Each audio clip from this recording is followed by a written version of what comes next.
안녕하세요. 저는 30대 초반의 여자입니다.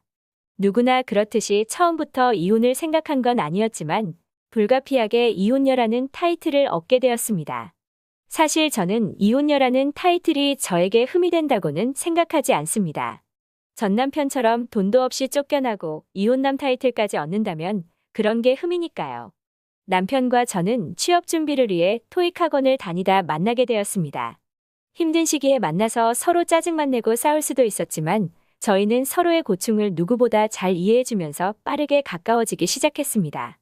사실 남편에게 방해가 될까봐 얘기해주지 않았지만 저는 그때 당시에 사업을 하시던 아버지 회사에 입사하는 게 정해져 있었고 대신 아버지께서는 말단부터 일해서 올라오라는 게 조건이었습니다. 저는 그래서 불가피하게 신입사원들의 평균 스펙에 맞춰서 입사 조건을 준비해야 했습니다. 그에 반하여 남편은 정말 말 그대로 취업 전선에 뛰어든 상태였습니다. 물론 가세가 기울어서 남편이 반드시 아무 곳이나 되는 대로 들어가야 하고 그런 상황은 아니었습니다. 그렇게 다행히도 남편은 국내에서 이름 있는 대기업의 파트너사에 들어가게 되었고 나름 괜찮은 조건으로 근무를 시작하게 되었습니다. 저 또한 비슷한 시기에 아버지 회사에서 일을 시작하게 되었습니다. 저는 단 한 번도 꽁으로 아버지 회사는 어차피 내 거다라는 생각을 안 했기에 구태여 남편에게도 얘기하지 않았습니다. 남편은 어려서 편모스라의 환경에서 자란 터라 어머니와 상당히 애틋했습니다.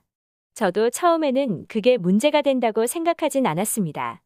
저는 상견례에서 시어머니를 처음 만났습니다. 물론 시어머니도 아들 장가는 보내야 하니까 본색들 드러내지는 않으셨겠죠. 훈훈한 분위기 속에서 대화가 오고 가고 결혼 준비에 대해서 얘기를 시작했습니다. 저희는 일단 형식적인 예물 예단은 생략하고 집과 혼수는 알아서 저희가 구하는 조건으로 했습니다. 그렇게 상견례를 마치고 집으로 가는데 아빠가 얘기하시더라고요. 집과 혼수는 해주시겠다고요. 회사 명의로 아파트가 있는데 그걸 보증금 없이 전세 계약을 해주신다고 하더라고요. 남편에게는 회사 복지로 저렴하게 전세집을 구했다고 했습니다. 어쨌든 돈이 적게 들어가니 좋아하더라고요. 집에 혼수까지 해결되었고 사실상 차도 저는 회사차를 타기 때문에 큰돈 없이 모든 게 해결되었습니다.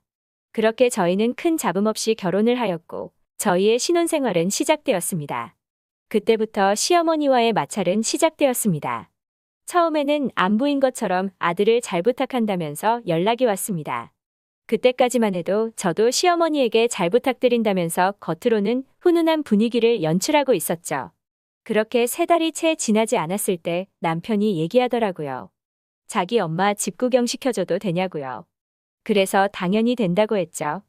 오시자마자 집을 보시더니 무리한 거 아니냐면서 말씀이 많으시더라고요.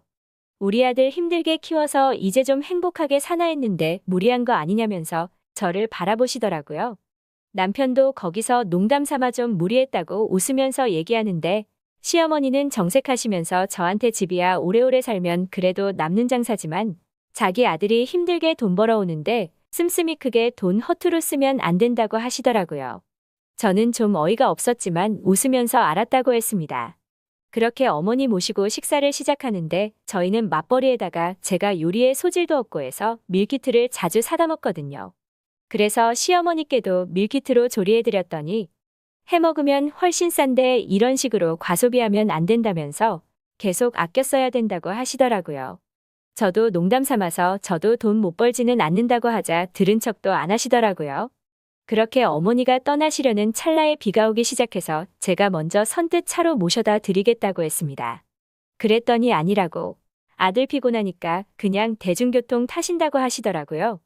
그래서 남편이 아니고 제가 제 차로 모셔다 드린다고 말씀드렸더니 또 무슨 차를 샀냐고 젊은 애가 대중교통으로 다녀야지 남편도 걸어 다니는데 네가 왜 차를 끌고 다니냐고 하시더라고요. 짜증이 좀 났지만 남편은 지하철로 충분히 출퇴근이 가능한 가까운 거리였고 저는 대중교통으로 가면 1시간 가까이 소요되어서 차가 필요하다고 얘기했습니다. 그랬더니 연신 아들 어떡하냐고 고생하는 거 아니냐고 하는데 눈치 없는 남편은 사태의 심각성을 못 받아들이더라고요. 그렇게 주차장에서 차에 타려는데 어머니가 놀라시더라고요. 무슨 어린애가 외제차냐면서 과소비하는 거 아니냐고 당장 차 팔고 국산으로 바꾸라고 하시더라고요. 아들 잘난 맛에 사시는 것 같아서 말씀 안 드리려고 했는데 도저히 못 참겠어서 말씀드렸습니다. 차랑 집이랑 둘 다 저희 회사에서 지원해 준 거라고요. 웃으면서 월급만 적지 다른 건 회사에서 많이 챙겨주고 저도 좋은 회사 다니고 있다고요. 그랬더니 마지못해 그러냐고 하시고는 별 말씀 안 하시더라고요. 한참을 별 말씀 안 하시다가 음식 그렇게 사다 먹으면 돈 아까우니까 조만간 밑반찬에서 가져다 주신다고 하더라고요. 그래서 저는 이게 관계 개선의 신호인가 보다 했습니다. 그렇게 며칠 후 주말에 어머니께서 반찬 가져오시겠다고 하시더라고요. 식사 때도 아닌 시간에 오신다고 하시길래 차 한잔 하시면 가시겠구나 했습니다. 그렇게 어머니가 오셨고 김치랑 멸치랑 감자채 볶음이랑 가져오셨습니다. 솔직히 고작 저 정도를 가지고 오시면 교통비에 시간 들어간 거면 손해 아닌가 생각하고 있었습니다. 그렇게 한참 얘기를 하다가 제가 잠깐 화장실을 다녀왔고 어머니는 갑자기 일어나시겠다고 하시더라고요. 그래서 무슨 일 있으신가 보다 했습니다. 그리고 저녁에 남편과 외식을 하러 가려는데 현관 앞에 걸려 있어야 할 차키가 없어졌더라고요. 정말 한참을 찾았습니다. 그러다가 갑자기 설마 혹시나 하는 마음에 어머니가 가져간 거 아닐까 하니 장난으로라도 그런 말 하지 말라고 정색을 하더라고요. 제가 베란다로 나가서 주차장을 바라보니 역시나 차도 없어졌습니다. 그래서 남편 한번 쏘아보고 어머니한테 전화를 했습니다. 역시나 안 받으시더라고요. 저녁 8시쯤이나 되어서야 전화 받으시고 다시 차를 가져다 주셨습니다. 저한테는 절약을 강조하시면서 그 와중에 외제차는 탐이 나셨나 봅니다. 저는 차분하게 이거 어머니 보험도 없는데 운전하다 사고 나면 저 곤란하다고 말씀드렸습니다. 그랬더니 차 한 번 쓴 거 가지고 유세 부리냐면서 어디서 훈계질이냐고 급발진하시더라고요. 제가 잘못한 건가요? 남편도 옆에서 앞으로 안 그러실 거라고 웃고 앉아있고 너무 어이가 없어서 저도 뇌 안 거치고 말이 나갔습니다. 어머니 진짜 앞으로 그러시면 안 된다고. 이거 절도라고 했습니다. 남편 놈이 무슨 말을 그렇게 하냐고 차 한 번 쓴 게 무슨 도둑질이냐고 하더라고요. 어머니도 화가 나셨는지 능력도 안 되는 거 아들이 좋다고 해서 결혼시켜줬더니 가정교육을 엉망으로 받았다면서 사돈어른하고 통화 좀 해야겠다고 번호 달라고 하시더라고요. 그제서야 남편도 자기 엄마 말리더라고요. 저는 너무 화가 나서 지갑에서 저희 아버지 명함 꺼내서 남편에게 건넸습니다. 아빠 명함이니까 전화하라고요. 남편은 보더니 벙쪄서 저에게 묻더라고요. 제가 다니는 회사가 장인 거였냐면서요. 시어머니도 벙쪄서 아무 말 못하길래 제가 말했습니다. 능력 부족한 건 남편이고 내가 품고 사는 거니까 앞으로 훈계하지 마시라고요. 뭐라고 반박은 하셔야겠는데 할 말은 없으신지 갑자기 2년 전년 싸가지 운운하시면서 제 머리를 때리시더라고요. 맞고 어이가 없어서 남편을 바라보니 아무리 엄마가 잘못했어도 어떻게 어른한테 그렇게 얘기하냐고 하더라고요. 제가 너무 어이가 없어서 이제 절도에 폭행까지 하시냐고 하니까 남편도 저한테 말 자꾸 그런 식으로 하냐며 소리를 지르더라고요. 저도 질 수 없어서 안방으로 들어가서 방문 잠그고 사실 그대로 경찰에 신고했습니다. 집에 도둑이 있는데 폭행까지 한다고요. 신고를 받고 경찰이 오는데 시간은 그렇게 오래 걸리지 않았습니다. 저희는 그렇게 경찰서로 갔고 남편은 미안하다며 연신 사과하고 있었습니다.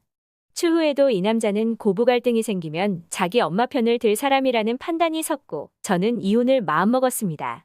그래도 이혼할 땐 하더라도 시모에게 사과는 받아야겠더라고요. 그래서 얘기했죠. 아직 이혼 전이고 가족이니까 내가 고소 안 하면 니네 엄마 처벌 안 받는다고요. 대신에 시어머니 자필로 반성문 써서 저한테 직접 가져와서 사과하라고 했습니다. 그렇게 남편은 자기 엄마 감옥 갈까봐 안달이 나서 시모를 설득했고 끝내 저한테 오셔서 사과하시더라고요. 그리고 말했습니다. 가정교육 운운하지 마시라고. 아줌마가 가정교육 이렇게 해서 아들이 알몸으로 쫓겨나는 거라고요. 얼마나 속이 시원하던지요. 그렇게 제 짧은 결혼 생활은 끝이 났습니다. 제 이야기 들어주셔서 감사합니다. 구독과 좋아요 눌러주시면 재밌는 이야기로 찾아뵙겠습니다. 새해 복 많이 받으세요.